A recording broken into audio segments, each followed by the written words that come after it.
Oi, oi, todo mundo me ouve?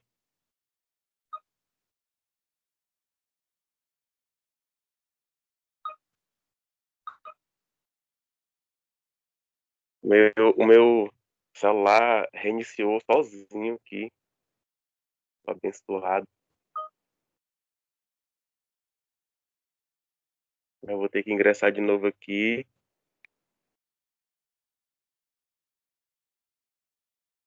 só um minutinho.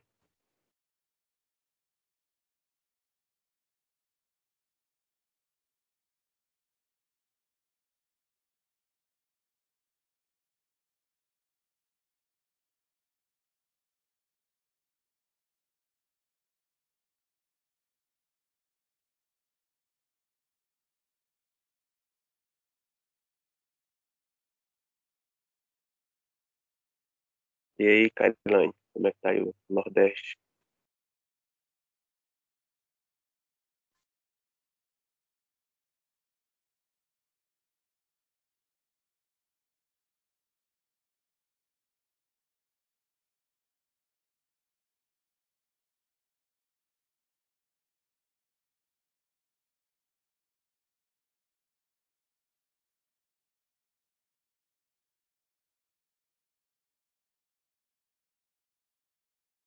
Vocês conseguem ver o- a tela do slide?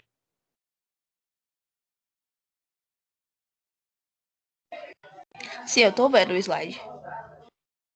Não tá aparecendo aqui pra mim ainda não, mas vai aparecer. Tá vendo, Fiamma? Então vamos começar que já tá passando do horário. Obrigado que já tem, quem já tá aqui, quem não tá, vai chegando, vai pegando pela metade. De qualquer maneira, a gente tá gravando. Então, a gente vai dar continuidade ao livro de Atos, né, que a gente tinha começado na semana passada, com a introdução, e outra aula foi Atos 1 e agora Atos 2. Então, polêmico Atos 2. E aí a gente vai começar com oração, como sempre, tá bom? Peço que vocês também orem, não escutem só minha oração, mas que vocês também orem e peçam as coisas necessárias a Deus para esse estudo. Pai, em nome de Jesus, nós te agradecemos mais esse dia, essa oportunidade de estudar na tua palavra, que nós possamos aprender de ti, que nós possamos colocar na nossa cabeça esse ensinamento e colocá-lo em prática no decorrer da nossa semana e das nossas vidas. Em nome de Jesus, vem tirar todo atrapalho das nossas mentes, toda falta de conexão, todo travamento. Em nome de Jesus, cai por terra, que nós possamos aprender e fazer disso um momento de edificação em nossas vidas. Em nome de Jesus, amém. Amém. A gente vai adentrar ao livro de Atos 2 e eu já deixo de antemão, quem tem a sua fé frágil, por gentileza, não leve o pessoal. É só um estudo do livro de Atos, tá bom? Quem não, quem já tem sua fé fortalecida, fortaleça-se mais. Quem não tem, não leve o pessoal, procure se fortalecer na sua fé e no entendimento do que Deus quer, e assim a gente vai conseguindo. Então, o livro de Atos 2, né, ele é bem famoso e bem temido. Né? Ele é o Deus me livre, mas quem me dera da nova era. Né? Porque todo mundo quer, né, o avivamento, né? Todo mundo entende que é necessário a igreja ter os dons do Espírito Santo, mas ninguém quer adentrar em Atos 2 porque a igreja, no geral, ela se perdeu no que é dom do Espírito Santo. Então, Atos 2 ele é um livro muito bom para ministérios pentecostais, né? Mas os mesmos ministérios pentecostais, eles não gostam de dar estudo em Atos, porque é, é um livro que pode abalar, né? É um capítulo que pode abalar a fé e os dons de alguns irmãos ainda hoje, né, no século XXI. Então, no começo do livro de Atos, nós temos de antemão, né, ali em Atos 1, nós temos todas as promessas, né, já deixadas pelos profetas anteriores e agora por Jesus, né? Então, a respeito de um avivamento, né? Então, a gente tem avivamento desde Davi, né, começando lá em 2 Samuel, tem avivamento muito antes, né, de Moisés. Mas aí, para não ficar lá para trás, né, a gente puxa daqui dos reis de Israel. Né? Então, começando com o primeiro rei de Israel, né, que é Davi, depois Asa, Josafá, Joiada, Ezequias, Josias, Zorobabel, Esdras, que a gente leu, Neemias, né, que a gente não falou, mas Esdras e Neemias é um livro só, né? Foi separado para melhorar o entendimento. Então, Neemias e Esdras, Neemias nós conhecemos bastante, né, o avivamento que houve lá em Neemias, por parte da busca da palavra e da volta do povo à lei de Deus, né? E nós temos o avivamento mais falado, né, o mais real em nossas vidas, que é o avivamento descrito em Joel, né, no capítulo 1 e no capítulo 2.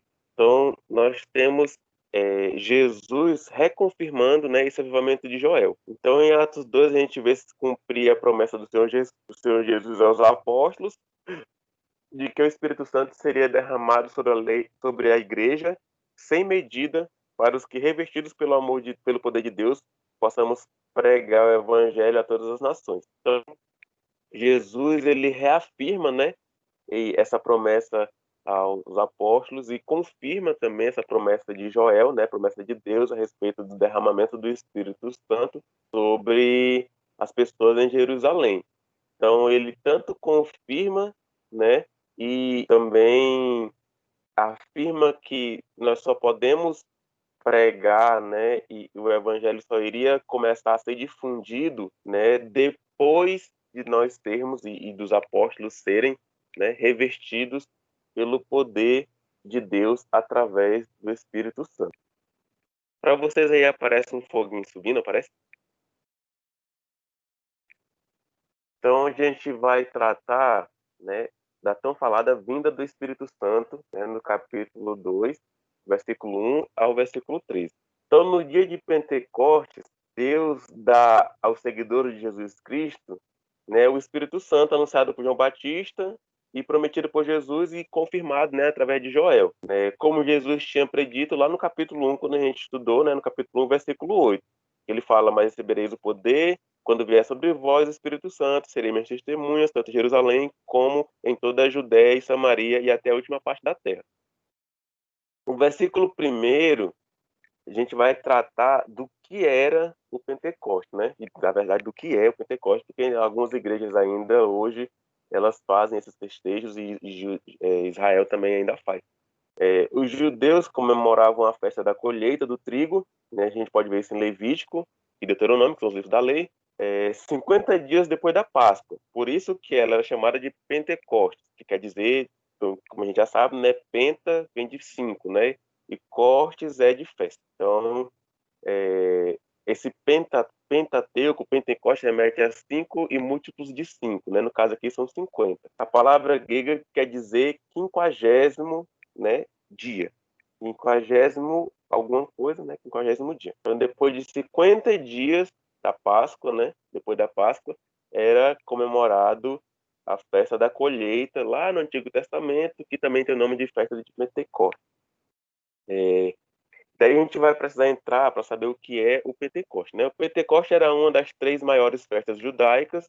As outras 2 festas eram a Páscoa e a Festa dos Tabernáculos, que ainda existem igrejas até hoje que fazem isso. Né? Elas vivem esses festejos de Israel, né? Como uma maneira de relembrar o Antigo Testamento, o mover de Deus, de manter viva a cultura. E é uma prática bem comum em Israel, né? Entre os judeus. O Pentecostes é um nome advindo da palavra grega 50, né, termo usado pelo fato da festa ser celebrada no 50º dia após o sábado de Páscoa.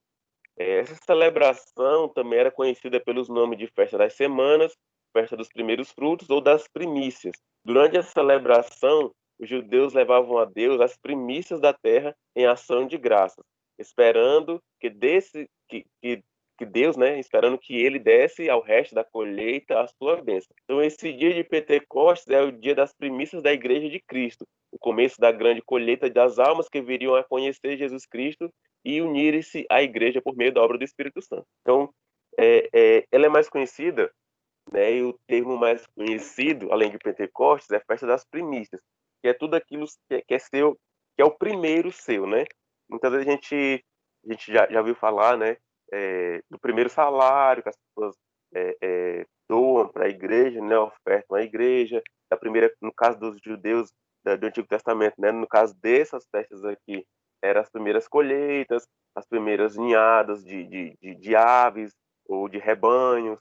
Então, eles ofertavam isso a Deus num festejo, né, depois da Páscoa, como uma maneira de agradecer a Deus pela colheita que estava por vir e de que Deus abençoasse a sua colheita no decorrer do ano. Então, no Pentecoste, nesse capítulo 2, essa festa também acontece, né, de uma maneira simbólica, né, agradecendo. Claro que ela estava acontecendo da maneira real em Jerusalém, né, era o Pentecoste mesmo, esse que eu acabei de falar, estava acontecendo em Jerusalém, mas esse descer do Espírito Santo, ele cria um novo tipo de Pentecoste a partir do momento em que não são as primícias da terra e nem as primícias do gado, das plantações que são apresentadas a Deus, mas são as pessoas, né? As primeiras pessoas do Evangelho que são apresentadas a Deus, né? Pedindo, né, para que Deus também abençoasse o multiplicado do Evangelho, multiplicado as pessoas. É daí que a gente pode ler aqui, né, que é o começo da grande colheita, né? Então, logo após o Pentecostes, a gente tem ali 3.000 por baixo, né? 3.000 almas se rendendo a Jesus, 3.000 judeus se rendendo a Jesus através da pregação de Pedro. Então, a festa de Pentecostes, ela tem esse intuito, né, de nos levar a dar a Deus as nossas primícias. E as nossas primícias, elas podem ser de tudo.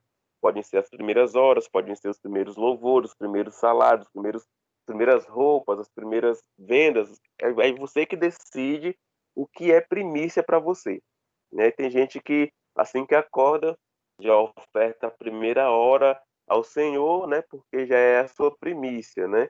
E assim por diante. Cada um tem a sua primícia e Deus aceita de acordo com o coração de quem dedica. E a gente tem uma ressalva sobre, né, o Pentecostes, né? Alguns estudiosos acreditam que o Pentecostes era uma festa realizada em observância à entrega da lei de Deus no Monte Sinai. Isso está lá no Deuteronômio. E Levítico também. A gente vê aqui Levítico 23, Deuteronômio 16, né? Esse dia, no livro de Atos dos Apóstolos, é significante porque marca quando Deus começou a escrever a sua lei em nosso coração pelo Espírito Santo. Então, Deus, Jesus veio para cumprir a lei, e como ele disse, a lei se cumpriu, ele fechou, né? Ele leu a passagem de Isaías lá, então ele falou que com ele a lei se cumpria, e daí Deus veio para selar uma nova lei e o cumprimento de uma nova lei no nosso coração através do Espírito Santo. E aí a gente passa para análise, né, do versículo, né, que fala que muitos dos estudiosos afirmam que as 120 pessoas mencionadas lá no Atos 1:15, lembra que a gente falou que quando chegaram em Jerusalém para se reunir com os apóstolos, tinham cerca de 120 pessoas, né? Então, essas 120 pessoas, alguns estudiosos afirmam que foram também, né, cheias do Espírito Santo, que elas também estavam presentes no dia do Pentecostes. Só que provavelmente não é o caso, porque já tinham se passado vários dias, né, entre a fala de Pedro, explicando o que aconteceu com Judas, né, até o dia de acontecimento do Pentecostes. Então, até desde quando Pedro falou o que tinha acontecido com Judas, que precisava colocar outra pessoa, e até o dia do Pentecostes, já tinha se passado muito tempo. Então, leva a crer que as 120 pessoas já deveriam ter se dispersado. Isso é um primeiro ponto, né? Primeiro, Lucas não disse que no dia seguinte, né? Então, Lucas não dá a ideia que Pedro fala num dia e no outro dia já é o Pentecostes, né? Em Atos 1:26, é, Lucas fala lá no finalzinho do capítulo que cumprindo-se o dia de Pentecostes, né? Então, até chegar, né? Se cumprindo-se da ideia de até chegar o dia de Pentecostes. Segundo, a descrição estavam todos reunidos, deve naturalmente. Tranquilo, mano, tranquilo. Não tô conseguindo ver. Tá, peraí.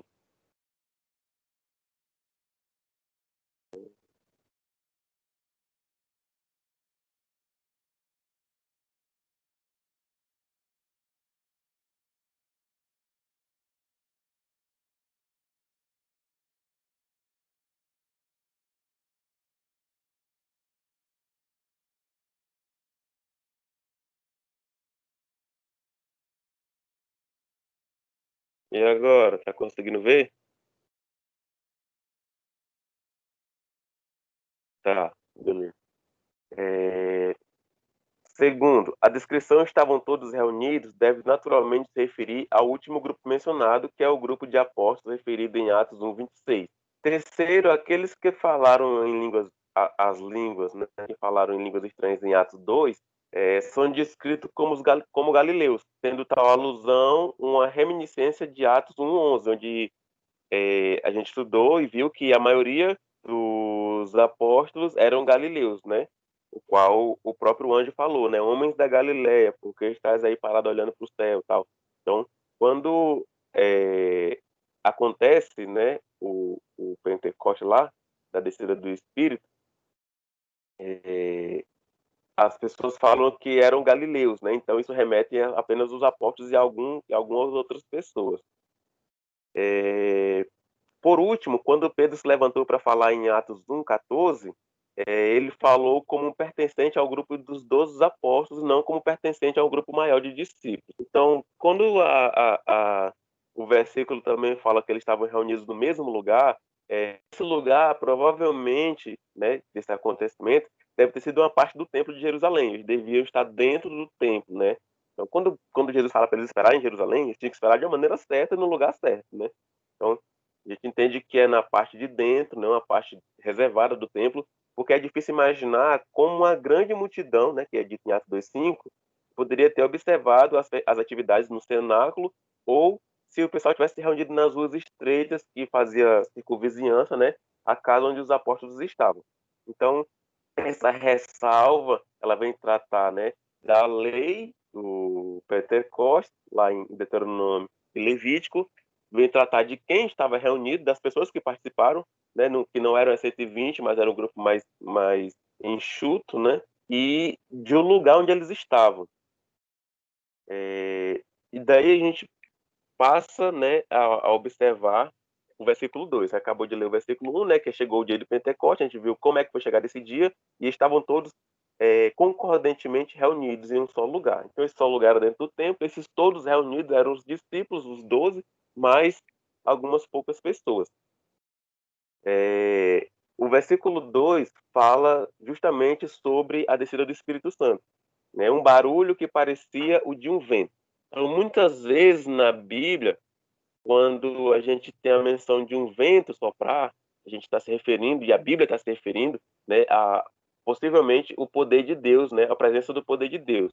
Isso aí a gente pode ver no livro de Jó, de Salmos, Ezequiel, né, e vem tratar esse fenômeno de barulho de vento, né, como um fenômeno sobrenatural, descrito como algo que parecia um barulho de um vento e que remete à presença de Deus.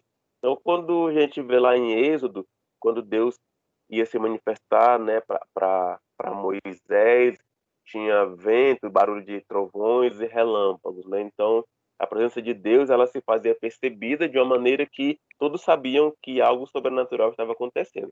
Um som como um vento veemente e impetuoso era necessário para atrair as multidões até que a pequena reunião dos apóstolos, os quais estavam assentados, que é a posição normal para ouvir alguém falar, em vez de estar em pé para oração.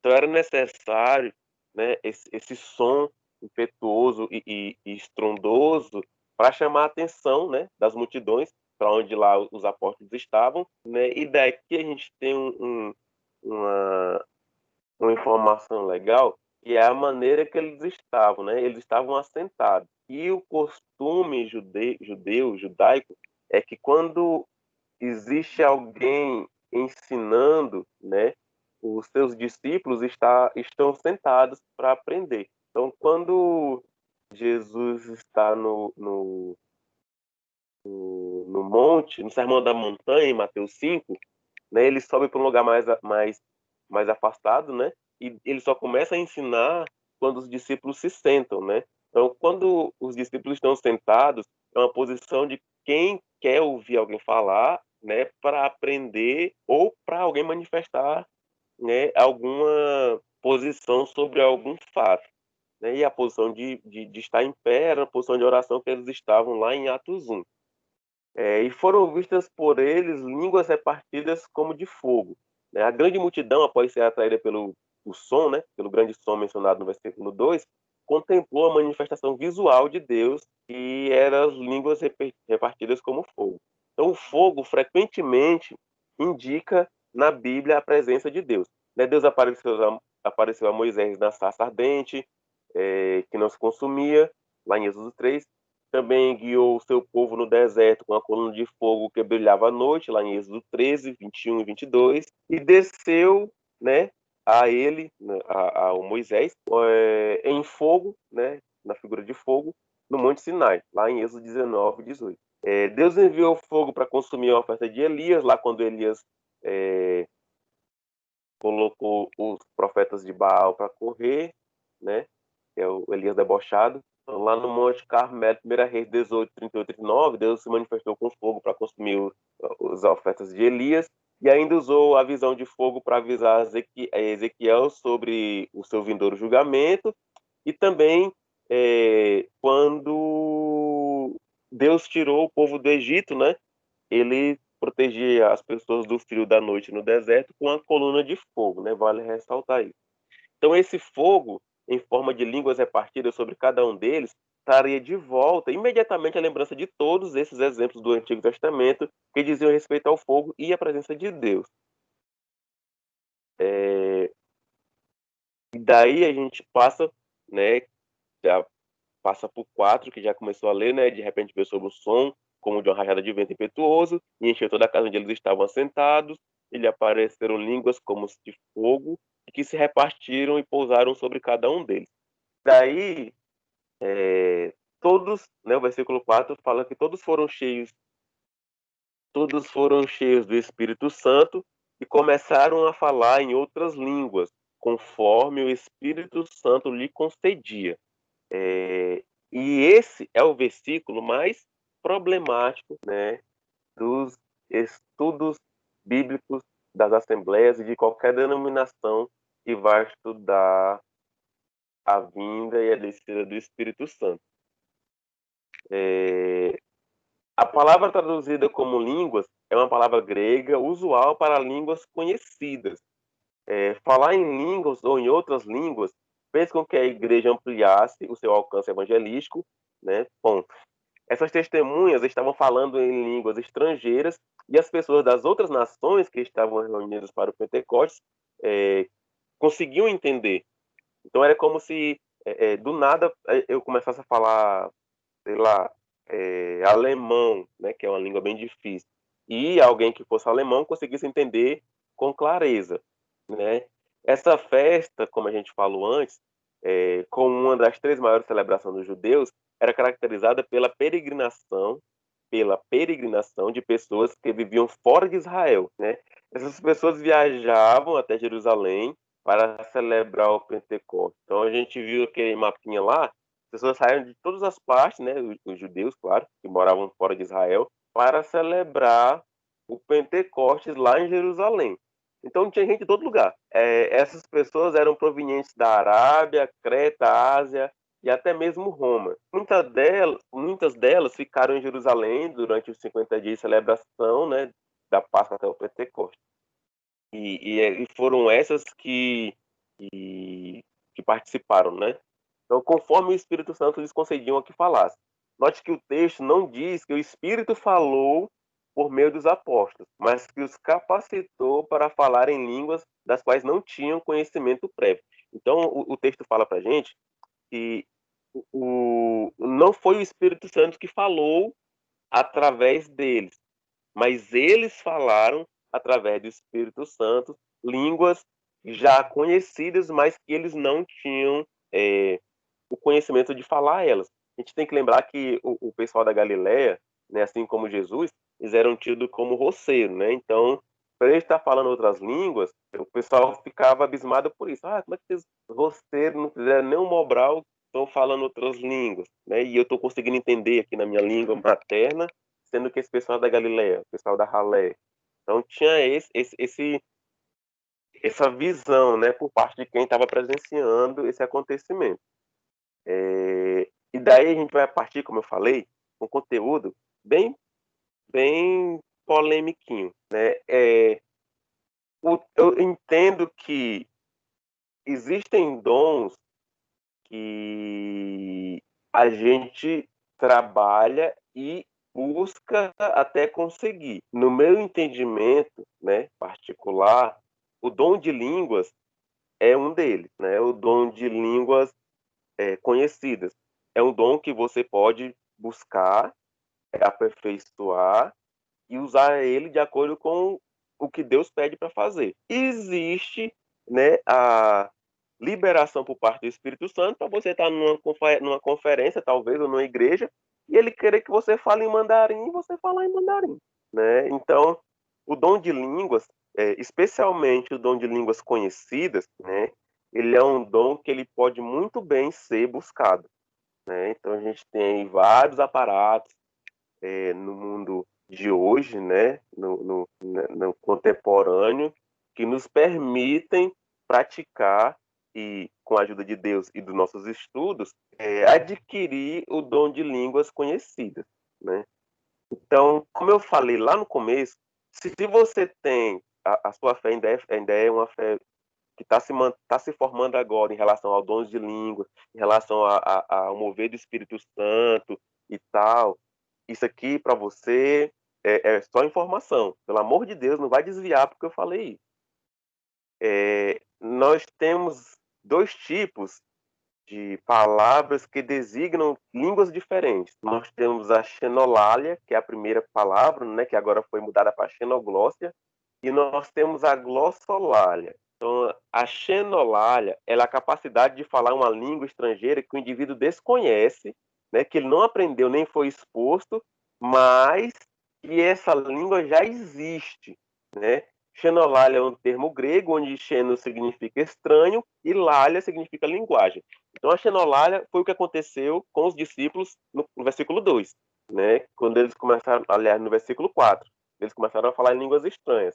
Então, a xenolália, ou xenoglóssia, tanto faz, uma palavra ou outra, o que vai mudar é que a xenolália é mais antiga, né? E a xenoglóssia é mais atual.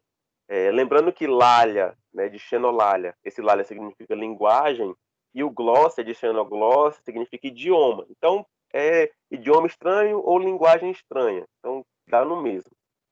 Essa xenoglóssia, xenolália, é a capacidade de falar em uma língua estrangeira, né, sem eu ter estudado essa língua estrangeira, né, uma língua já existente. Essa língua foi me revelada pelo Espírito Santo, assim como aconteceu em Atos 4, né, no Atos versículo 4, a partir do 2. A glossolalia é o que a gente conhece como língua dos anjos, né? Que é o ato de falar línguas celestiais, muitas vezes como parte da prática religiosa e também conhecida como língua dos anjos. E algumas pessoas consideram a glossolalia como uma parte de uma língua sagrada, né? E daí a gente tem que não é só o, o evangélico pentecostal que fala a glossolalia, né, a língua dos anjos. Nós temos agora, na contemporaneidade, né, os católicos também desenvolveram a sua linguagem espiritual, né? Então, tanto o católico quanto o protestante, eles, eles, como é meu Deus, eles falam em línguas espirituais, né? Então, pra gente, e a gente como igreja, a gente crê nas duas maneiras de manifestação, né? Se alguém chegar falando italiano, grego, sueco, xenoglóssia liberada tanto pela pessoa quanto pelo espírito, né? Paulo, ele vai nos ensinar, né, que a glossolalia, né, e isso é doutrina da igreja, não da nossa, mas das igrejas, porque a nossa igreja ainda não tem uma doutrina relacionada ao dom de língua, né? É coisa que a gente ainda vai pedir direcionamento a Deus para resolver. Paulo vai nos dizer que a glossolalia, né, que é falar em línguas, ela serve para edificação do indivíduo, entende? Quando eu falo em língua, eu edifico línguas estranhas, língua dos anjos, eu edifico a mim mesmo. Então, como uma questão de ordem, né, de doutrina, muitas igrejas elas privam os seus membros de falarem línguas estranhas no meio do culto, porque não vai edificar a igreja se não houver intérprete segundo o que Paulo nos fala, né? E em outras igrejas você pode manifestar as suas dons de línguas livremente e edificar a si próprio e aumentar a fé do irmão, e assim de acordo com o que Deus esteja lhe usando naquele momento. Esse, como eu falei, é um termo bem complexo. Eu não diria complexo, mas eu diria complicado de trabalhar, porque vai mexer diretamente com o que Deus pode e o que Deus não pode. Então, se Deus deu para você uma língua, use. Em nome de Jesus. Agora, se Deus não deu para você uma língua, não use. Então, tudo vem de acordo com o que Deus dá. Então, nós temos que, quando o pessoal está reunido em Atos 2, Deus dá para eles, através das promessas que já foram antefeitas, né? Deus dá para eles o dom através do Espírito Santo, né? Lá em Joel vai dizer que vossos filhos profetizarão, é, vossos velhos terão sonhos, e isso tudo através do Espírito Santo. Falar em língua vai nos edificar para entendermos assuntos principais e conhecer Jesus em um relacionamento íntimo. Creio que Satanás não quer que as pessoas busquem a Deus através da oração em línguas. O diabo é um gênio em táticas. Se ele não pode tirar a língua de alguma parte da igreja, então ele vai para o segundo. Cadê, meu Deus? Para o segundo plano. Ele tenta fazer com que os crentes entrem em um tal fanatismo a respeito das línguas, a ter cultos tão desordenados e desorganizados que as pessoas acabam não querendo nada com isso. A estratégia de Satanás é confundir o uso das línguas de tal maneira que a operação perde a sua efetividade e credibilidade aos que foram enganados pelo seu uso errado. E depois disso, derramarei isso. Então, eu compactuo com o que você falou, Regina, né? Faço das suas palavras as minhas e ainda faço um adendo, né? É, com o decorrer dos anos, né, isso de agora, né, vamos passar de 90 para cá, com o decorrer dos anos, a ação do Espírito Santo pelas igrejas se tornou restrita somente a falar em línguas.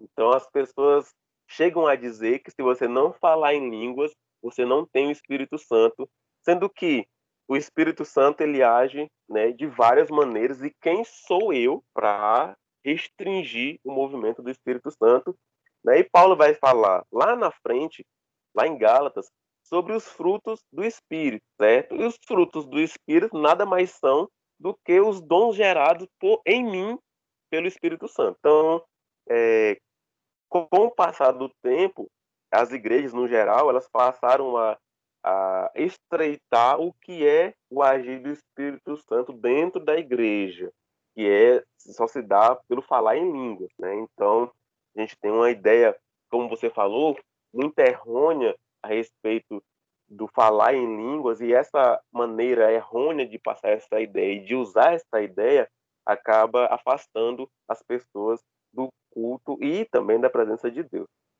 Então, eu espero que tenha ficado claro, né, o que significa a xenoglossia e a glossolalia. Não reivindico o seu uso de maneira nenhuma, pelo contrário, incentivo quem quiser buscar, né? Eu fui ensinado a buscar em oração, né? Quando eu me converti, ó, vai buscar Deus no monte, vai ter uma vida com Deus, que ele vai derramar o Espírito dele, vai te dar uma língua dos anjos. Então, a busca, ela me deixa mais perto dessa intimidade com o Senhor. Então, tanto para a xenoglossa, que é a maneira de você pegar línguas desconhecidas, mas que já existem, quanto a sua própria maneira de conversar com Deus espiritualmente, usando línguas espirituais. Vamos lá. E tá aí, a partir desse versículo, né, vários e vários avivamentos foram relatados, né? Não foi só esse que eu vou trazer agora, mas isso, e muito, muito, muito, muito, é igual regra de três, né? O PT tá para o Nordeste, como a língua estranha tá para a Assembleia. É regra de três. Então, a maioria das igrejas, né, do conglomerado nordestino, né, que faz parte das maiores, é, das maiores uniões de igrejas que fazem o complexo de assembleias e de presbiterianas, né, elas têm esses ensinamentos a respeito do Espírito Santo, né, a presbiteriana de não falar, né, e a assembleia, as renovadas como as que vêm da assembleia, né, porque a assembleia é o berço da maioria das igrejas, então a raiz é a assembleia. Então, essas duas igrejas ela têm esse poder, né, de dizer o que é e o que não é.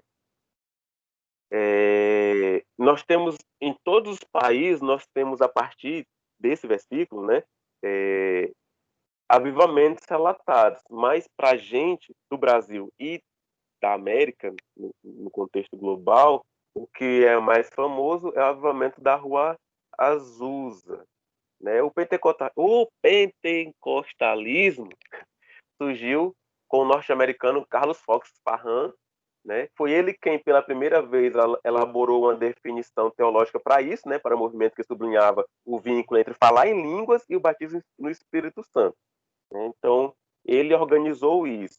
A glossolalia, que era o fenômeno de falar em línguas desconhecidas espontaneamente, tornou-se, então, a evidência inicial, né? Não foi a única, né? O Parham, ele disse que era a evidência inicial porque foi a primeira evidência da descida do Espírito Santo. Então, o que as pessoas fizeram assim que o Espírito Santo desceu foi falar em línguas estranhas. Do batismo com o Espírito Santo. Em 1900, Parham alugou uma mansão de pedra, como é conhecida em Topeka, Kansas, para construir uma escola bíblica chamada Betel, né? E cerca de 40 estudantes, motivados pelo esse avivamento, ingressaram na escola para o primeiro e único ano de curso plenamente relacionado às doutrinas que envolviam o Espírito Santo. Então, eles se reuniram para estudar o Espírito Santo.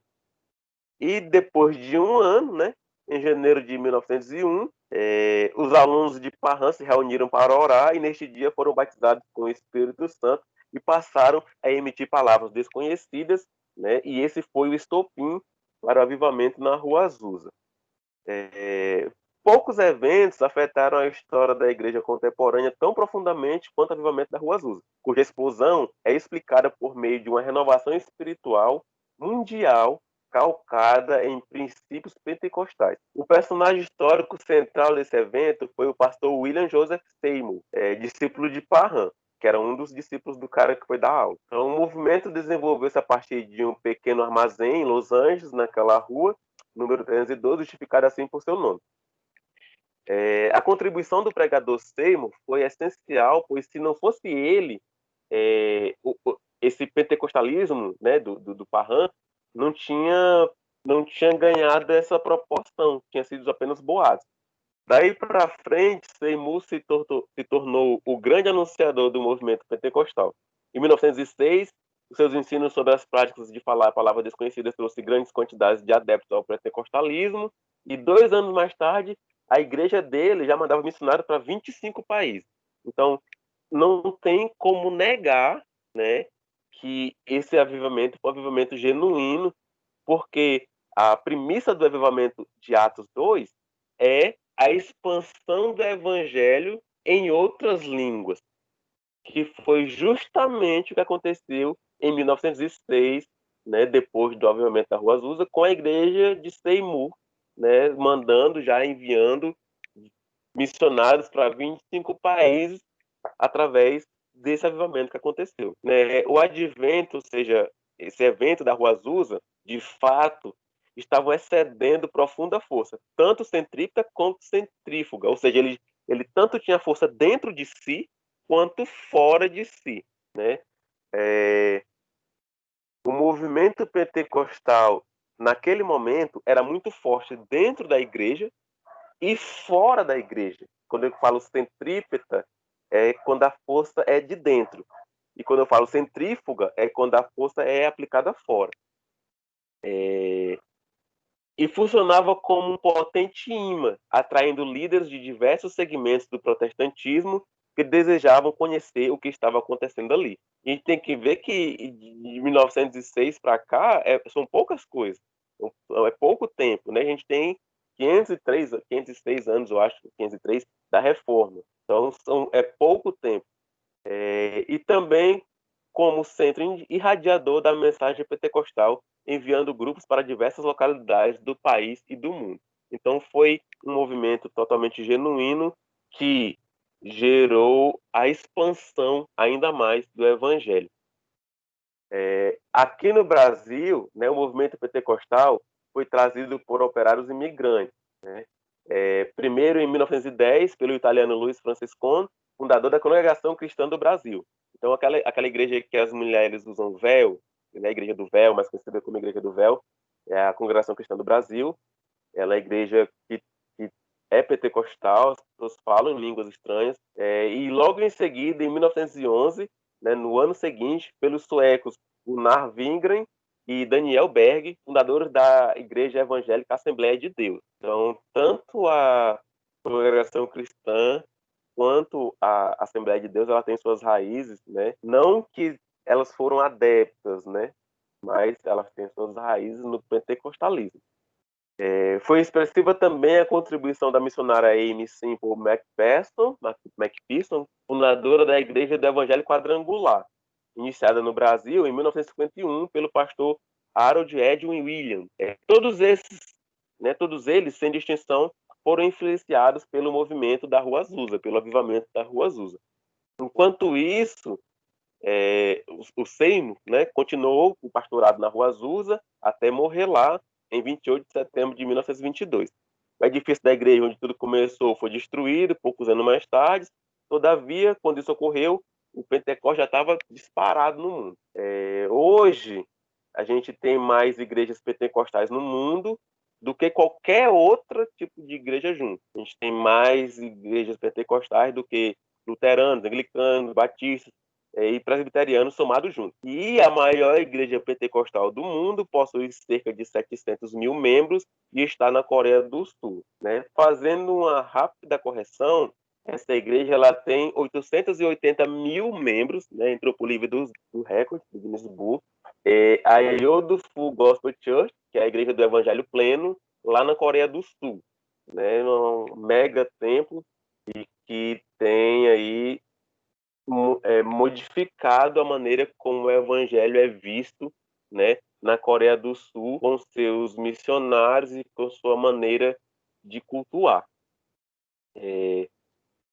Para a gente, né, é imprescindível a gente entrar nesse termo pentecostal, né? Não tem como a gente estudar Atos 2 sem pegar a raiz do pentecostalismo, o início de tudo, os avivamentos. Ainda tem muitos avivamentos importantes, mas que a relevância é menor para o Brasil, sabe?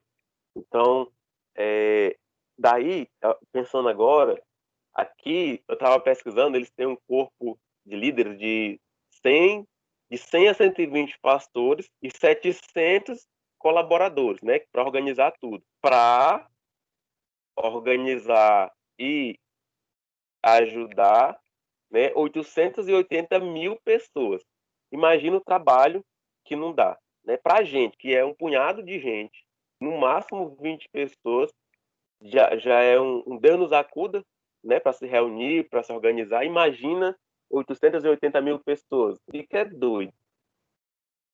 A igreja pentecostal, né, o que é? é uma igreja que aceita os dons mais sobrenaturais do Espírito Santo, né? É aquela igreja que aceita o mover do Espírito Santo dentro dela, né? Não quer dizer que é a igreja que só aceita os dons de língua, né? É a igreja que aceita, porque o Espírito Santo vai se mover em milagres, em profecias, dons de línguas, né? Então, a igreja pentecostal é a igreja que aceita que os dons mais sobrenaturais do Espírito Santo possam ser manifestados dentro dela na atualidade. Os crentes são incentivados a buscar esses dons para a edificação da igreja, né? As igrejas pentecostais são mais conhecidas por promover o dom de falar em línguas.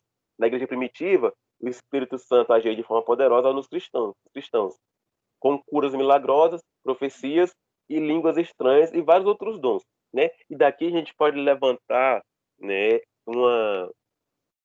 um start, né, de incentivo por parte da igreja. O que a igreja tem me incentivado a buscar? Né? Dom de cura, dom de profecia, ou só o dom de língua? Ou nenhum dos dons? Né? Então, o Espírito Santo ele vai se manifestar através de mim e de você, dependendo da minha busca, né? Da busca que eu faço na Bíblia e através das minhas orações a Ele, a Deus, a Jesus, através do Espírito Santo. Então, na igreja primitiva, né, lá no Atos, lá atrás, o Espírito Santo se movia de várias maneiras, né? E hoje, né, ele ainda tem o mesmo poder, ainda é o mesmo Espírito Santo, mas a gente acaba que cessa, né? Tanto no até no falar em língua, a gente acaba cessando o mover do Espírito Santo. Né? Muitas vezes a gente tá ali, fica com a bochecha inchada para dar uma rajada de glória, mas não tem coragem e não tá ali no manto mesmo, mas não tem coragem de deixar o Espírito agir, sabe? E acaba que fica por isso mesmo. A gente cessa, né, o agir do Espírito Santo nas nossas vidas, e isso vai nos trazendo uma apostasia, né, que é o esfriamento gradativo da fé. E quanto mais a gente deixa de fazer, mais a gente vai se conformando em não fazer, né? Então, quantas vezes eu e você, né, que estamos, de mim eu sei que eu sou, né? Batizados com o Espírito Santo nos dons de línguas, em outros dons também, claro, e que nós deixamos a desejar por escutar, né? Saber que Deus está pedindo para a gente fazer e a gente não fazer, né? Então, muito da nossa edificação, como Paulo faz, né? Como Paulo fala,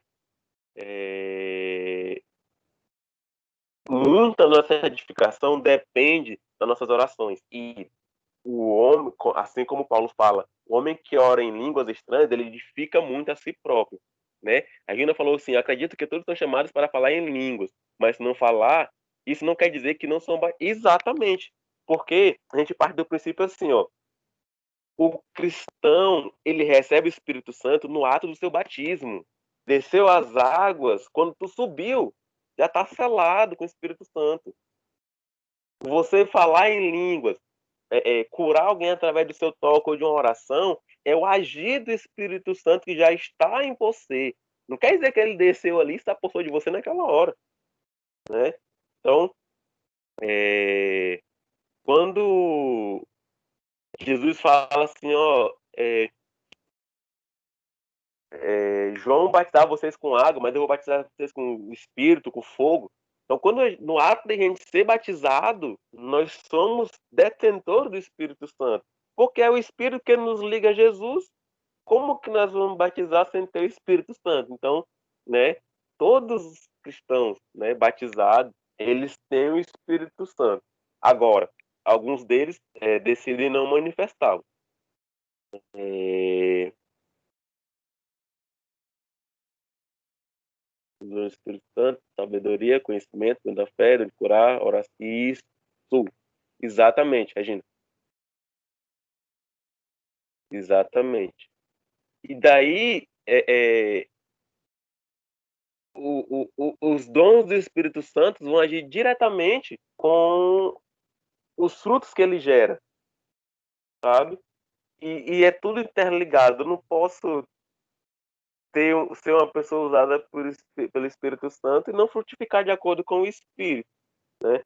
O Novo Testamento, né, aliás, esses sinais, né, que aconteceram lá em Atos 2, eles ajudaram a dar credibilidade ao evangelho e a trazer muitas pessoas para Jesus. O Novo Testamento fala sobre dons do Espírito Santo e sua utilidade para a igreja, que é justamente o que a Regina colocou agora. Existem muitas igrejas pentecostais diferentes, com crenças variadas, mas o que torna a igreja pentecostal é sua crença que o dom do Espírito Santo se manifesta atualmente, né? Isso é escatologia também, sobre a ação do Espírito Santo, sobre profetas, sobre pastores, e isso tudo lá. O pentecostalismo é mais comum entre os evangélicos, mas também existe entre outros grupos cristãos, como os católicos.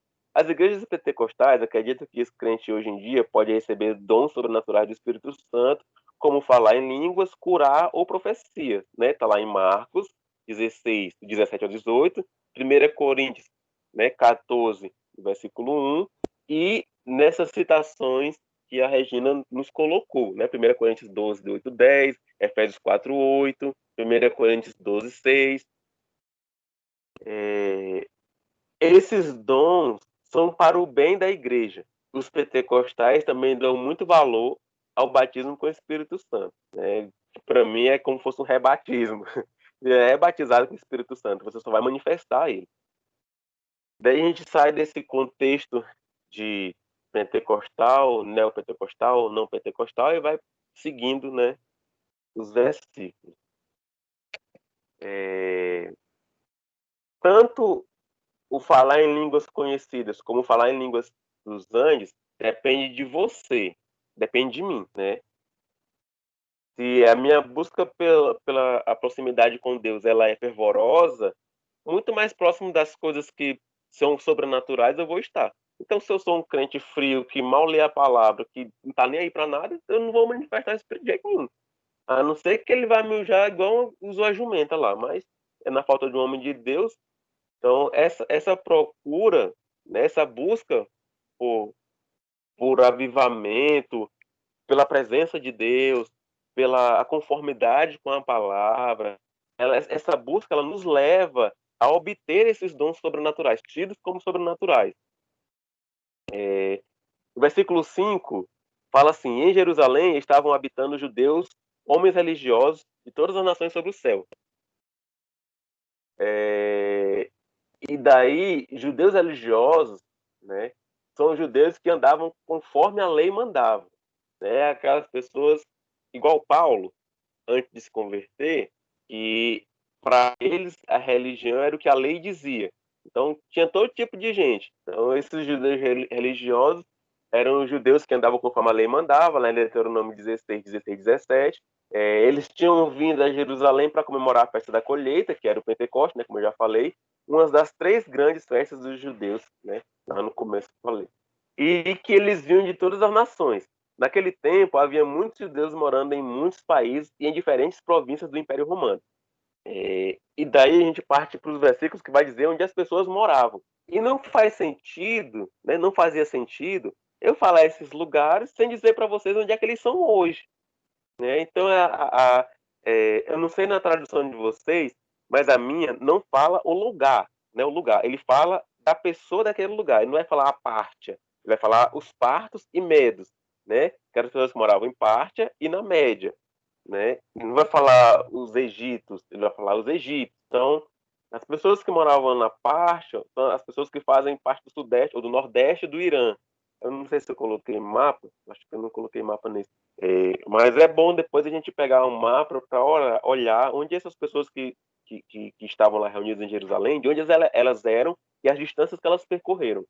Então, quem morava na Pártia, na Pártia, era a região nordeste do Irã, a Média era a região noroeste do Irã, o Elão, que é os Elamitas, ou Elanitas, era a região sudeste, a Mesopotâmia era a região situada entre os rios Tigres e Eufrates, isso é bem comum na geografia, Todo mundo fala na Mesopotâmia pela a influência que ela teve.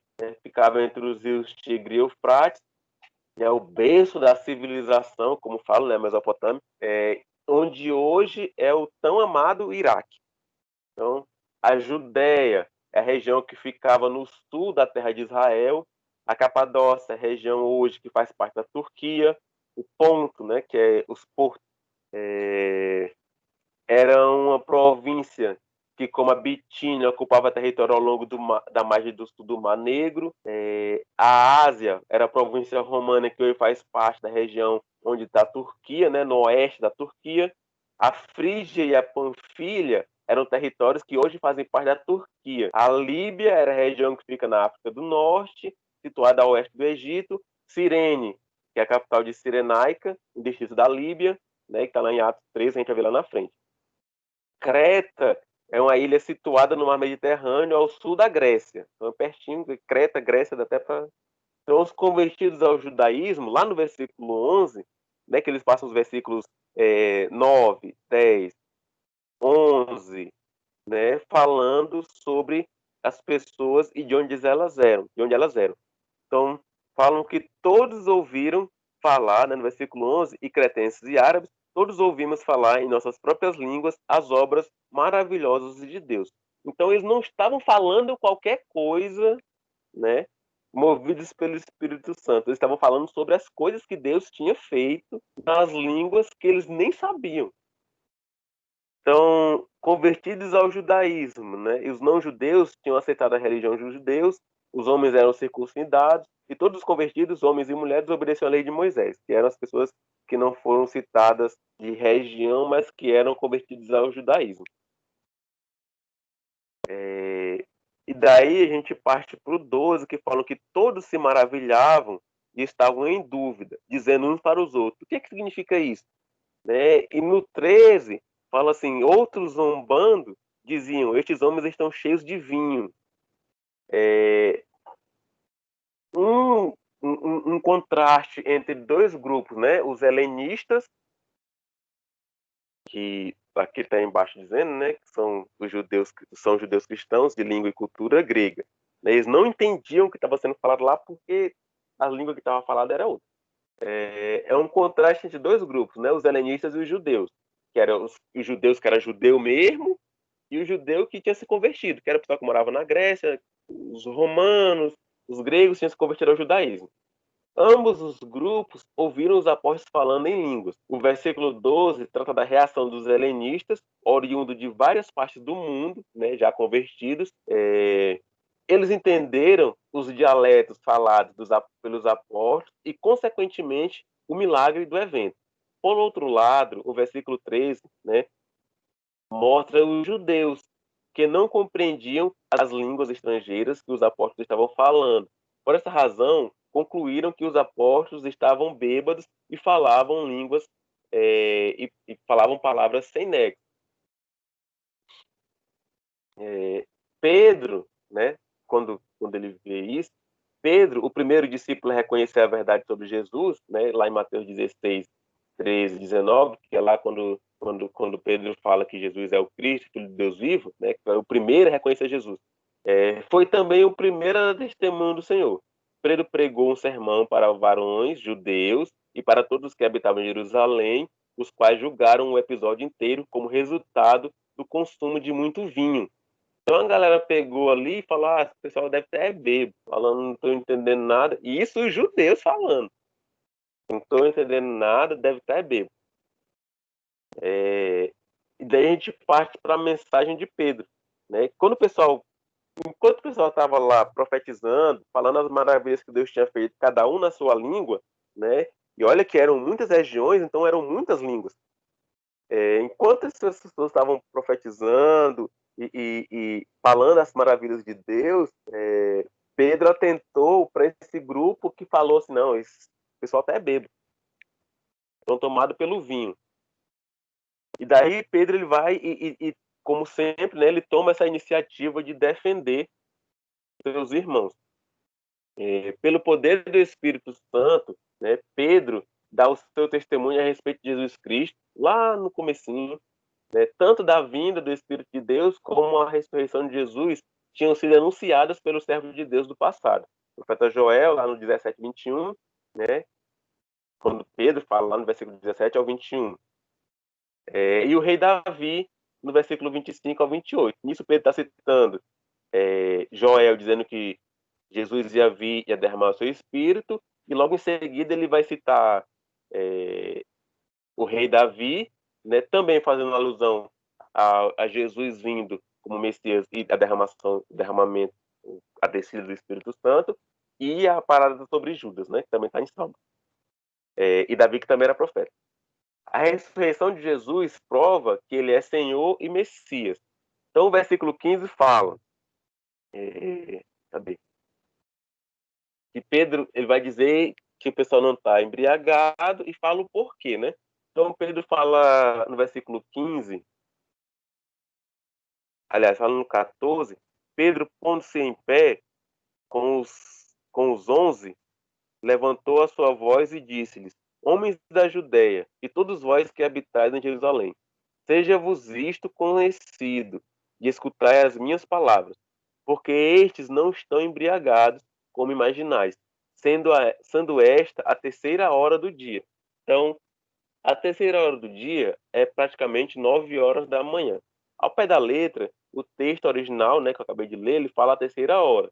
Como naquele tempo contavam as horas a partir do sol nascer, o sol nascia, era a primeira hora. Isso equivale a 9 horas da manhã.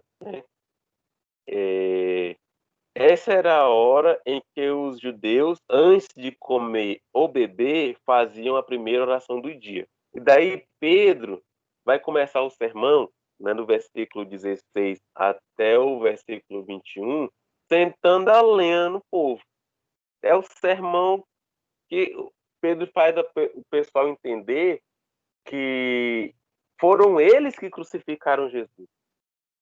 E daí tanto o sermão foi tão profundo quanto a reação das pessoas.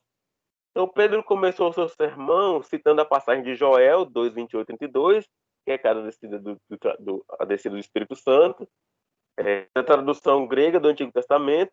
Nessa passagem, Deus havia prometido que chegaria o tempo em que seus seguidores receberiam o seu Espírito, e não somente os profetas, reis e sacerdotes, ou seja, eram todos.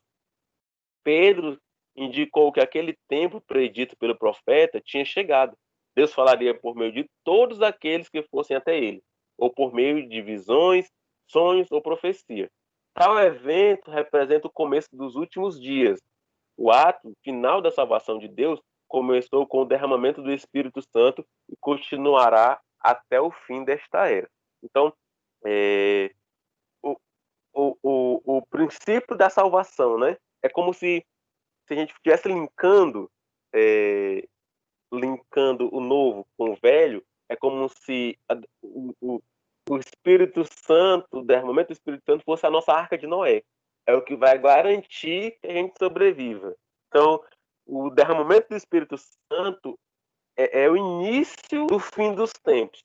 É onde Deus deixa ali ao acesso de todos, através de Jesus, de todos, o seu espírito e a oportunidade, né, de uma vida de glória, uma vida na glória e de glória. Né?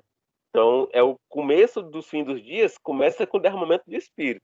E daí a gente vai aguardar Jesus para ele vir e acabar com tudo e levar a gente para lá ou descer para cá.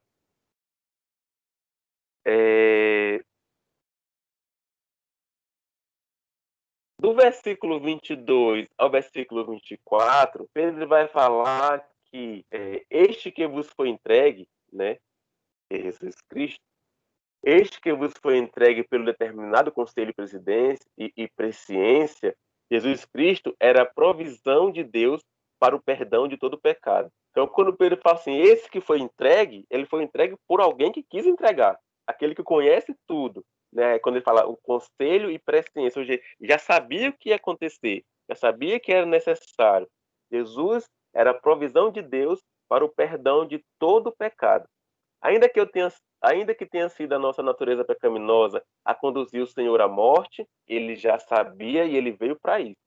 Em outras palavras, foi tanto a natureza pecaminosa da humanidade com o plano divino de salvação para todo mundo que fizeram com que Jesus fosse crucificado. Lá em Isaías 53, 10. É um texto mais famoso sobre o que Jesus sofreu.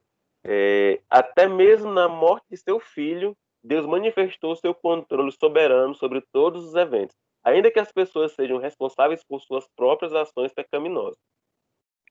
Quando ele parte do versículo 25 ao 36, ele está dizendo que Joel profetizou a vinda do Espírito e tal promessa foi cumprida por Jesus, né? Lá em Joel, ou em João 14,16. Na verdade, que é João 14,16. Se Jesus estivesse morto, ele não poderia ter enviado o Espírito. Por isso ele está vivo.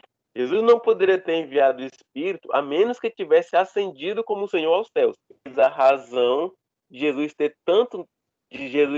tanto nosso Salvador como nosso Senhor.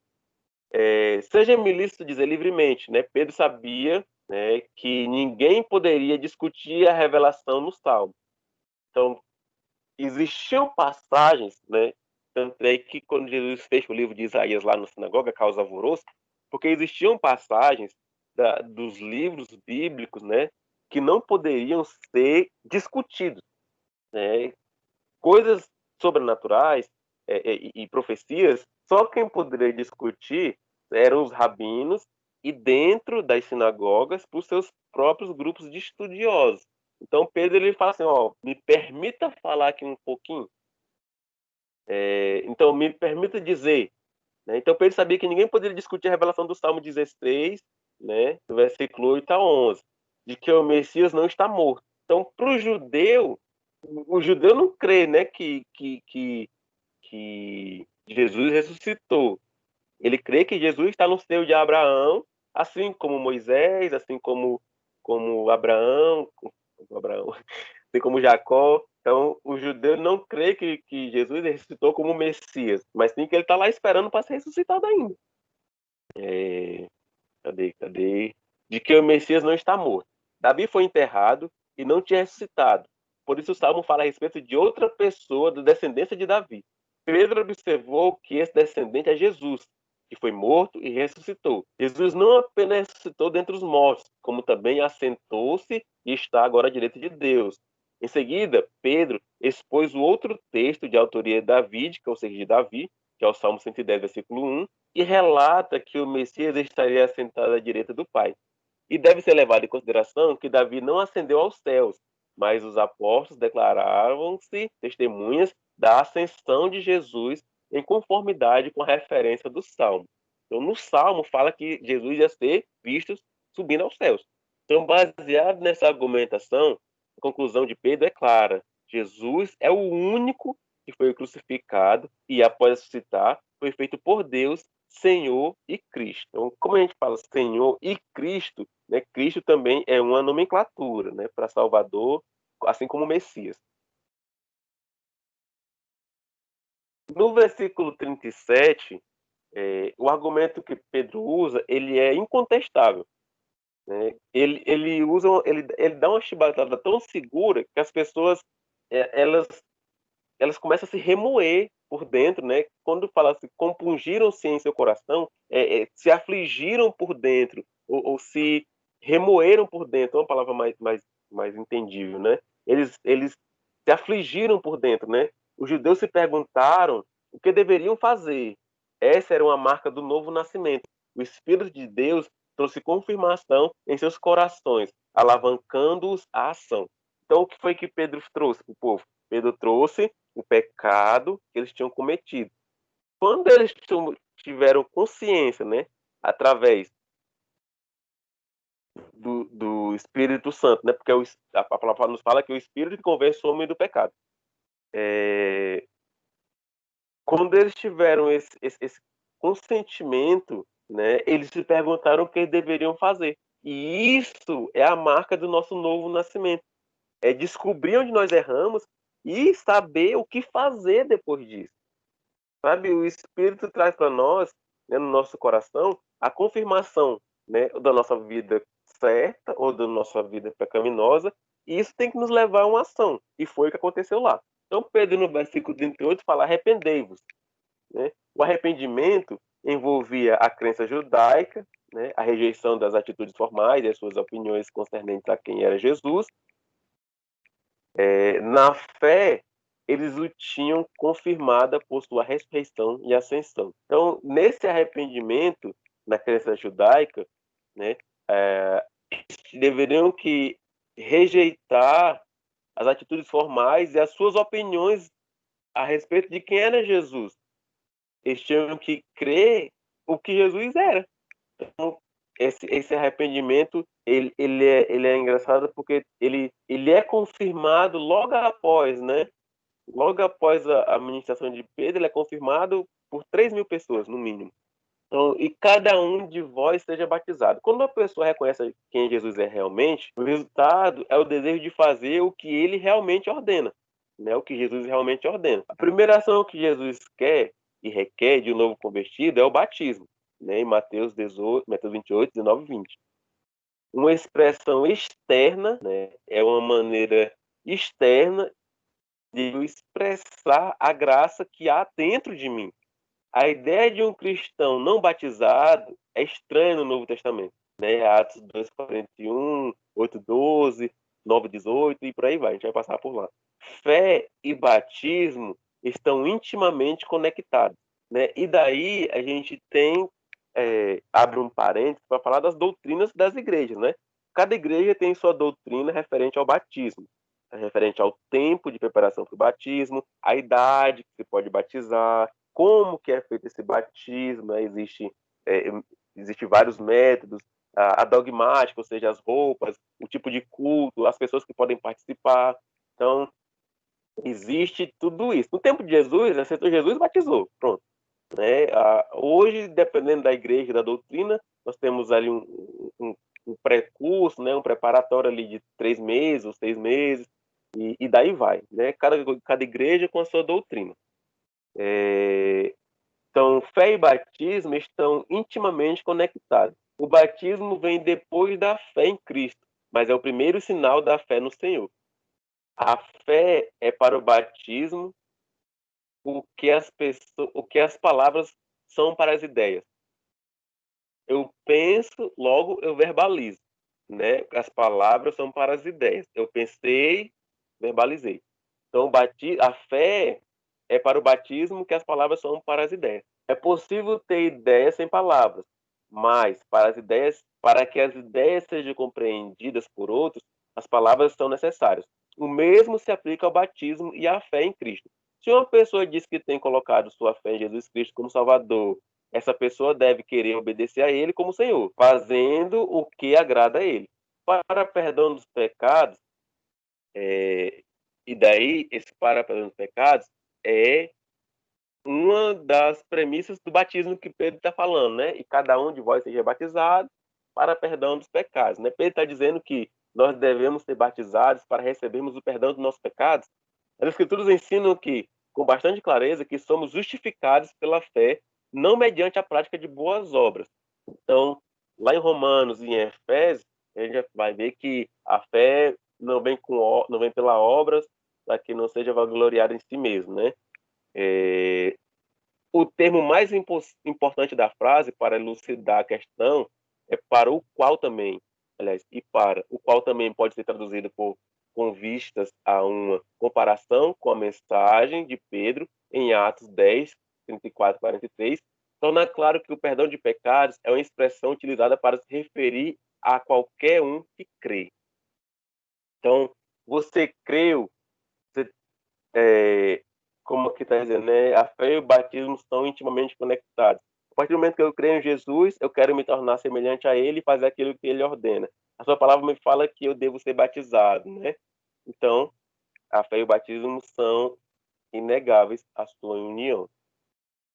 Os cristãos são batizados com as vistas, né, com o propósito de dar testemunho da ação perdoadora de Deus, e não para receber simplesmente o perdão eventual dos seus pecados. O perdão de Deus em Cristo é o que dá sentido ao batismo.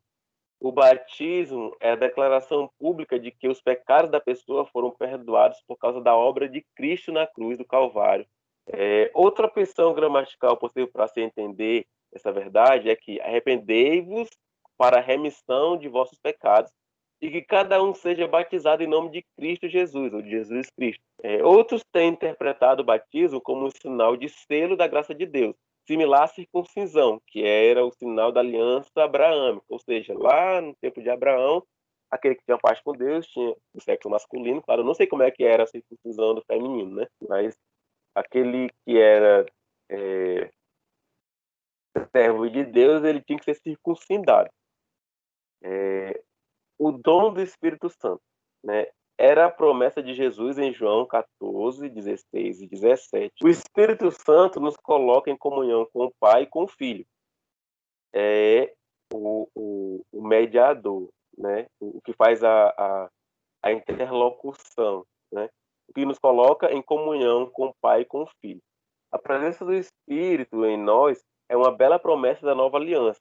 Lá em Jeremias 31, né, de 33 a 34. Sendo uma indicação não somente de que nossos pecados foram perdoados, mas também de que o Senhor colocou a sua lei dentro de nós.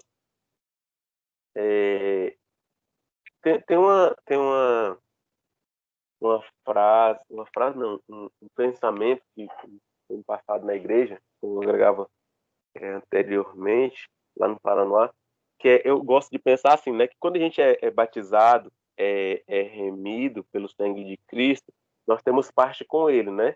Claro que isso não vai nos impedir de cair e de pecar novamente, né? Porque nós todos já sabemos, nós somos falhos e pecaminosos e precisamos da graça de Cristo e das suas misericórdias cotidianas, senão a gente seria consumidos pelo nosso próprio pecado. E daí, quando a gente está em um com Cristo, Deus, ele passa a não olhar para os nossos pecados a não nos ver pelos nossos pecados, mas por quem Cristo é em nós, né? Quando o salário do pecado é a morte, né? Então, no Antigo Testamento, pecou, fulminado. Hoje, né, esse pensamento foi me passado, eu gosto muito dele. Hoje, Deus não nos fulmina porque nós somos comprados por Jesus. Quando Deus está aqui, vou preparar aqui uma flecha só para esse inseto parar de pecar. Daí ele vê o próprio filho na frente que pagou o preço de cruz por mim, né? E ele acredita e ele busca através de Jesus e do Espírito Santo e da minha própria força de vontade, às vezes, dessa remissão, né? Dessa busca por deixar o pecado. Então, quando Deus olha para a gente, ele olha primeiro para Cristo, porque nós estamos nele. Então, tanto é que Cristo ele fala que ele vai nos levar para onde ele estiver. A casa de meu pai existem muitas moradas. Eu vou lá preparar um lugar para vocês, que é para onde eu estiver, vocês estejam também. No versículo 39, Pedro exortou os ouvintes ao arrependimento. Em outras palavras, cada pessoa deve fazer sua decisão de abrir mão de seus pecados, olhar de todos os seus sentimentos, pensamentos e desejos pecaminosos e voltar-se para Deus em fé. Assim fazendo, Deus concede o perdão dos pecados e declara essa pessoa justa por causa da obra de Jesus na cruz. A promessa, né, a parte do versículo, né, a promessa de respeito a vós e aos vossos filhos. No Israel do primeiro século, né, o pai exercia grande influência no seu lar. Quando acontecia de um pai decidir receber a Cristo e ser batizado, ele era seguido por todos os seus filhos em sua decisão.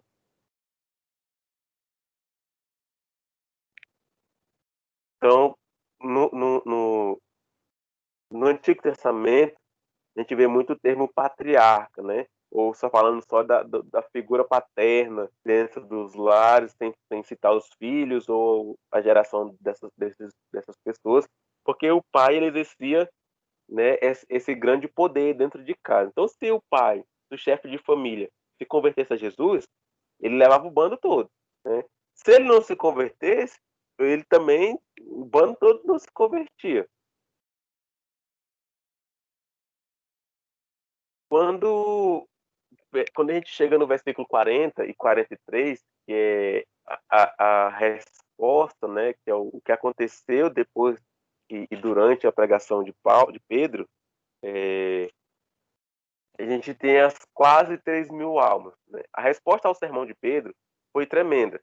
O impressionante crescimento do número de convertidos criou novas necessidades e responsabilidades. Os apóstolos tinham o dever de treinar esse grande grupo e conduzi-los à comunhão com os outros cristãos. Aí imagina, a gente tá num culto, do nada chega 3.000 pessoas para congregar com a gente. Imagina aí a nossa logística para ensinar essas pessoas, para levar essas pessoas à comunhão com as outras pessoas, com os outros cidadãos, sabe? Com os outros cristãos. Então, esse processo se dava em 4 etapas. Primeiro, era ensinado aos novos convertidos que eles deveriam perseverar na doutrina dos apóstolos. A uniformidade da crença em relação à pessoa de Jesus, baseada no testemunho ocular de seus seguidores, era essencial. Então, eles tinham que crer nos que os apóstolos falavam. 2. Os novos convertidos eram incentivados a partilhar da comunhão da igreja. A palavra grega traduzida por comunhão significa compartilhar sua vida com os outros cristãos. Então, era compartilhar a vida com os outros cristãos. E esse 2, né, esse ponto 2, é o ponto que torna a igreja primitiva, né, a igreja desejada até hoje, que era esse incentivo em partilhar da comunhão da igreja, né, que era da comunhão da própria vida na igreja. O ponto 3 nos fala que os novos convertidos eram incentivados a partir o pão, provavelmente uma referência à ceia do Senhor, lá em 1 Coríntios 11, 23 e 24. Alguns creem que essa é uma referência mais ampla, a festa do amor, a refeição de comunhão da igreja primitiva. O ponto 4 nos fala que os novos convertidos eram ensinados na disciplina da oração. As orações coletivas eram vistas como parte essencial do crescimento espiritual da igreja. Então, desde os primórdios, a oração era vista como parte essencial do crescimento da igreja, crescimento espiritual. Então, se a gente entende que a gente não precisa orar em comunhão, não é a gente se reunir para orar, não é somente isso, né? É orar em conformidade. Então, se nós como igreja entendemos que quem é para orar é só o ministério de intercessão, a gente não sabe o que é igreja. Se a gente como igreja entende que a gente só deve orar na hora de começar o culto, a gente não sabe o que é igreja. E isso para qualquer congregação. Sabe? Então, a gente está falando aqui da nossa casa, mas a gente tem a Nath, que não sei se ela congrega em algum lugar, né? Então, para qualquer congregação, o princípio é o mesmo, né? A oração, ela faz parte da vida da igreja. Então, se a igreja não ora, infelizmente, ela é uma igreja morta. Muitas maravilhas e sinais aparentemente eram concedidos aos apóstolos pelo Senhor para validar a condição de ministros ordenados por Deus e para comprovar a veracidade dos testemunhos dele, objetivando o estabelecimento da igreja primitiva, lá em Hebreus 2, 3, do 3 ao 4. No 44 ao 45, a disposição e a atribuição dos bens da igreja primitiva eram feitas entre todos. Então, a disposição, ou seja, quem dava e quem recebia, eram feitas sobre tudo, segundo a necessidade de cada um. Quando uma carência física ou espiritual chegava ao conhecimento da igreja, a ação era realizada para que o problema fosse resolvido. Os cristãos do Novo Testamento demonstravam seu amor uns para com os outros por meio da doação deles próprios como sacrifício ao Senhor. Essa era uma forma de comunismo primitivo? Definitivamente não. Existem, vou dizer, existem seitas que tratam a Bíblia como sendo um livro comunista, né? Mas o comunismo ensina que os bens ou propriedades devem ser distribuídos igualmente a todos, para que ninguém tenha mais do que o outro. Aqui, a disposição e a distribuição dos bens na igreja primitiva era baseada na necessidade. No comunismo, o Estado utiliza-se da força para obter o resultado desejado. Aqui, a associação entre os irmãos não era obrigatória, mas sim uma expressão livre do amor em favor dos que eram pobres e necessitados. O comunismo objetiva uma constante reestruturação da sociedade. Aqui, a distribuição foi pontual e temporária. Ou seja, até que a severa crise passasse, então paravam de fazer, né? Então, enquanto um visa algo constante, né, na igreja, naquele tempo lá, era temporário. Enquanto a necessidade estivesse lá, eles iam trabalhar lá. Enquanto a necessidade estivesse em outro lugar, eles iam trabalhar em outro lugar, em outra área. E isso é o que falta é o que falta as peças que formam a igreja entender. Porque no contexto total de igreja, sempre dá um jeito, né? De comprar, de arrumar, de conseguir, de ajudar. Mas no contexto íntimo, de pecinha por pecinha da igreja, isso é difícil. Então nós temos que estar enraizados, né? Nesse versículo 44 e 45 do capítulo 2, que é o de se soltar para poder fazer as coisas, né? De agir, de compartilhar, de receber, sabe? Eu não tenho, todo mundo sabe que eu não tenho. Eu tenho, todo mundo vai saber que eu tenho. E de compartilhar essas interações, esse compartilhamento de interações é o que mantém a igreja viva até hoje. E daí, Pedro chega para a gente com o 46 e 47, nos dando o norte, né, de como agir como igreja. O mesmo norte que ele deu lá em Atos é o mesmo que serve para hoje. Então, perseverando unânimes todos os dias no templo e partindo pão em casa, comiam juntos com alegria e singeleza de coração, louvando a Deus e caindo na graça de todo o povo. Eles se faziam presentes na comunidade e não se isolavam. Aqui eu não preciso explicar, né? Eles se faziam presentes na comunidade e não se isolavam. Antes de concluir, eu acho que se faz necessário que a gente leia o capítulo, né? É rápido. Então, eu queria que você pudesse acompanhar na sua Bíblia, né? Marcar as partes que são importantes. Se não deu para marcar, não deu para escrever, marca na sua Bíblia as partes que são importantes. E tendo chegado o dia de Pentecostes, eles estavam todos concordantemente em um só lugar. E de repente veio um som do céu, como de uma rajada de vento impetuoso, e encheu toda a casa onde eles estavam assentados. E lhes apareceram línguas como de fogo que se repartiram e pousaram sobre cada um deles, e todos foram cheios do Espírito Santo, e começaram a falar em outras línguas, conforme o Espírito Santo lhes concedia falar. E em Jerusalém estavam habitando judeus, homens religiosos e todas as nações sobre o céu. E quando ocorreu esse estrondo, ajuntou-se a multidão. Estavam confusos, porque cada homem ouvia falar na sua própria língua. E todos eles estavam atônitos e maravilhavam-se, dizendo uns aos outros: Vede, não são galileus estes homens que falam? Como ouvimos cada homem em nossa própria língua em que nascemos? Partos e medos, elamitas e os que habitavam na Mesopotâmia, a Judéia, a Capadócia, o ponto de Ásia, a Frígia, a Panfilha, o Egito e as partes da Líbia, junto com Cirene, os estrangeiros de Roma e os judeus e os prosélitos. E cretenses e árabes, todos ouvimos falar em nossas próprias línguas as obras maravilhosas de Deus. E todos se maravilhavam e estavam em dúvida, dizendo uns para os outros: o que significa isso? E outros, zombando, diziam: Estes homens estão cheios de vinho. Mas Pedro, pondo-se de pé, com os 11, levantou sua voz e disse-lhes: Homens da Judéia, e todos vós que habitais em Jerusalém, sejai-vos isto conhecido e escutai as minhas palavras, porque estes não estão embriagados como imaginais, nem, aliás, sendo esta a terceira hora do dia. Mas isto é o que eu falo pelo profeta Joel. Acontecerá nos últimos dias, diz Deus, eu derramarei o meu espírito sobre toda a carne, e vossos filhos e vossas filhas profetizarão, os vossos homens jovens serão visões, e os vossos homens velhos sonharão sonhos. E sobre os meus servos e sobre minhas servas eu derramarei o meu espírito naqueles dias, e eles profetizarão. E eu mostrarei maravilhas acima do céu, e sinais abaixo da terra, sangue, fogo e vapor de fumaça.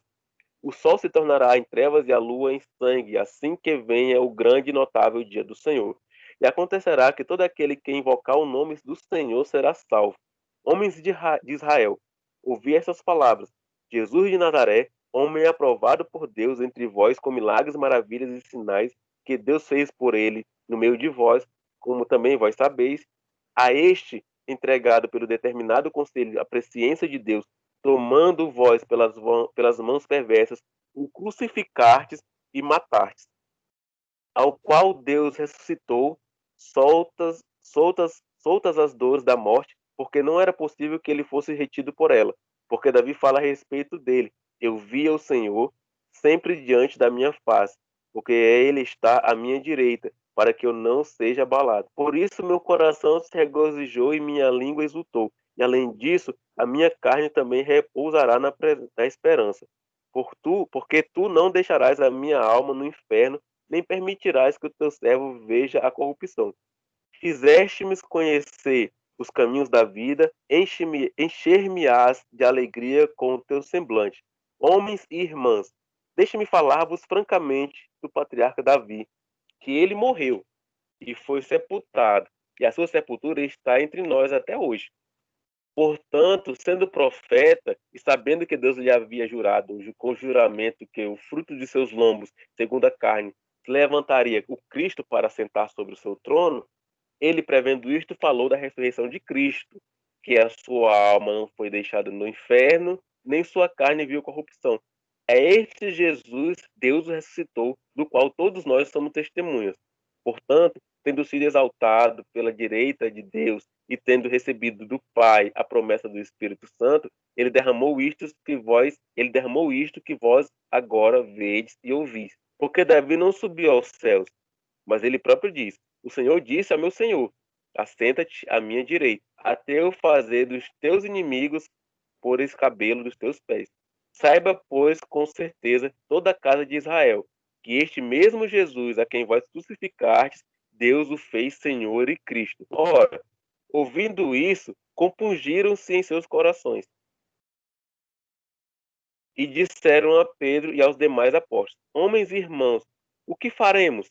Então Pedro lhe disse: arrependei-vos e seja batizado cada um de vós, no nome de Jesus Cristo, para a remissão dos pecados, e recebereis o dom do Espírito Santo. Porque a promessa é para vós, e para vossos filhos, e para todos que estão longe, tanto quanto o Senhor nosso Deus chamar. E com muitas outras palavras, ele testificava e exortava, dizendo: salvai-vos desta geração perversa. Então, os que alegremente receberam na sua palavra foram batizados, e naquele dia acrescentaram-se em torno de 3.000 almas. E eles continuaram firmemente na doutrina dos apóstolos e na comunhão e no partir do pão e nas orações. E sobrevinha o temor a toda a alma, e muitas maravilhas e sinais eram feitos pelos apóstolos. E todos os que criam estavam juntos e tinham todas as coisas em comum, e vendiam suas propriedades e bens e repartiam com todos os homens conforme cada homem necessitava, e perseverando todos os dias concordantemente no templo e repartindo o pão de casa em casa, comiam o seu alimento com alegria e singeleza no coração, louvando a Deus e tendo o favor de todo o povo. E o Senhor acrescentava-lhe, aliás, e o Senhor acrescentava diariamente à igreja os que estavam sendo salvos. Como conclusão, a gente pode ver que a palavra de Deus em Atos, ela relata a origem dos cristãos, né, e do poder do Espírito Santo. Segundo os principais estudos bíblicos, a comunhão relatada em Atos 2 não se limitou aos primeiros anos da igreja primitiva em Jerusalém. Essa necessidade também estava associada pelo fato, né, da cidade receber muitos peregrinos e que decidiram, né, ficar em Jerusalém para aprender mais sobre o cristianismo. Então a gente tem que entender que o fato da igreja estar lá se dedicando, né, no começo, dando suas coisas, recebendo, ajudando a quem precisava, não foi só um momento, não foi só um dia, não foi só um culto, né? Isso se deu por muito mais tempo, né, tendo em vista que Jerusalém sempre recebia, né, visitantes, e esses visitantes eram levados à igreja, como a palavra nos fala, Deus levava a igreja, né, levava as pessoas para a igreja. Então, era necessário que essas pessoas fossem assistidas, né? E enquanto elas aprendiam sobre o cristianismo.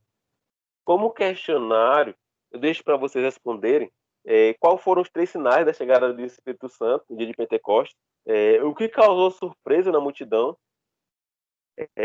O profeta Joel havia dito que Deus derramaria o seu Espírito sobre todas as pessoas. Né? Esse trecho nos diz em que época isso aconteceria, diz quando, o que Pedro disse para que todos ficassem aflitos.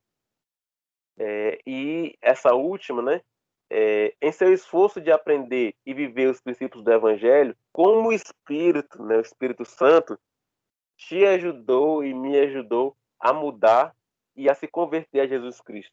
Então, eu deixo esse questionário para vocês, né, no grupo, e espero que vocês respondam, né? Porque faz parte do estudo, e venha com ele, né, aprender. Eu fiquei muito feliz com os meninos que responderam o questionário passado, né? É uma forma de a gente deixar o conteúdo vivo na nossa cabeça e de afirmar as nossas crenças. Então, isso é só por hoje, né? Quase 2 horas. A gente se vê no próximo estudo, hoje é que dia? Dia segunda? Hoje dia segunda. A gente vê na sexta-feira que vem, é, no Atos 3, tá bom? Eu espero que tenha ficado um pouco elucidado, embora tenha sido muita coisa, né, que vocês possam ter absorvido. E se vocês não conseguiram absorver tudo de uma vez, que eu acho que é muito difícil, leiam novamente, né, o estudo, leiam a palavra novamente, vejam o vídeo e se dediquem a isso, porque esse crescimento é vocês que estão buscando. Entende?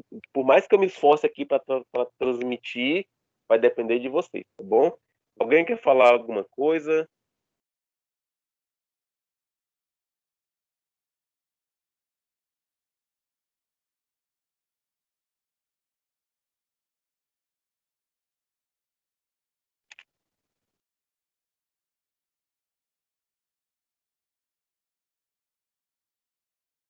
Não, não, não.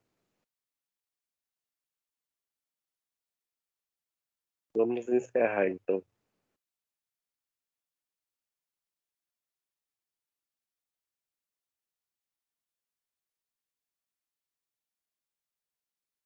Obrigado pelos que participaram.